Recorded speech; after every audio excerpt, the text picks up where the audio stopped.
डिमाकुसि दख'रा दुलाराय बर' फरायसा आफादा बोसोरफ्रोमबो रंजालि बैसागो फोरबोखौ खुङो गोदान बोसोरखौ बरायनायजों आरो देग्लाय 36 बोसोर बे हाबाफारियाव बिथांमोना बोसोरफ्रोमबो हारिमु हान्जा सुरनाय जोंनि बर'नि हारिमु हान्जाफोरखौ लानानै हारिमु हान्जा सुरनाय हाबाफारि लायो आरो बेनि गेजेरजों जोंनि हारिमुखौ गुबुननो दिन्थिनाय गुबुननो फोरोंनाय जोंनि गेजेराव खौसेथि बेखौ दिन्थिनाय जायो आं बिथांमोनखौ साबायखर जासिदों आरो बेनि अनगायैबो बिथांमोननि जे हाबाफारि बे हाबाफारियाव गुबुन गुबुन आयदाफोरखौबो लानानै बे बैसागो फोरबोखौ खुंबोगासिनो दङ बे जोंनि बर'नि थाखाय बा बर' हारिनि थाखाय देरगाथाव बाथ्रा दुलाराय बर' फरायसा आफादा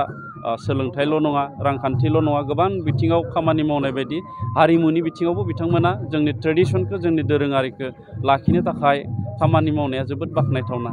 माने बे समाव फारसेथिं बिसायख'थिनि बैसोआव दोंनाय फारसेथिं माने जोंनि रंजालि बैसागोनि गोबां माने खुंफुंनाय बेलेग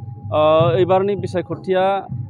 दस्रा बोसोरनि बायदि नङा एबारनि बिसायख'थिखौ जोंनि भारतनि साफ्रोमबो नोगोरारिया मोनसे रंजाथाइ फोरबो महरै लादों आरो जोंनि आसामाव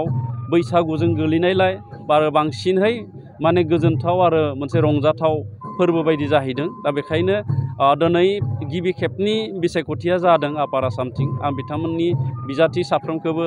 शुभेच्छा जासिहरबाय आरो जायफोर भट होगिरि बिथांमोनखौबो आङो आंनिफ्राय हामलायथि जासिहरबाय जोंनिया फैबाय थानाय 26 एप्रिलाव जागोन दा बेनिबो आङो गिबियाव हामलायथि जासिहरग्रोदों दा एबारनि बिसायख'थिखौ रायजो राजाफ्रा मोनसे मेचिउर्ड मोनसे राख'नाय रोंखानाय मोनसे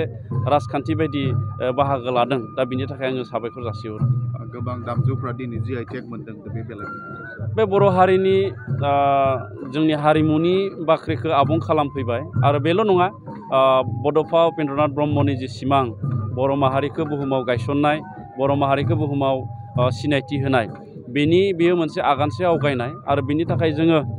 बिटिआरनि दानि गाहाय मावफुं सोद्रोमा प्रमद बर' बिथांखौ जोङो साबायखर जासिनांगोन बिथांनि नाजानायावनो मोन 13 आयदाफोरा जिअ'ग्राफिकेल इन्डिकेसन मोनबाय आरोबाव मोननै मोनथाम दाननि उनाव जोङो मोन 8 आयदाफोरखौ जोङो GI टेग मोननो थांगासिनो दङ बिनि गेजेरजों जोङो हारिया बुहुमाव गायसनजानायनि लामायाव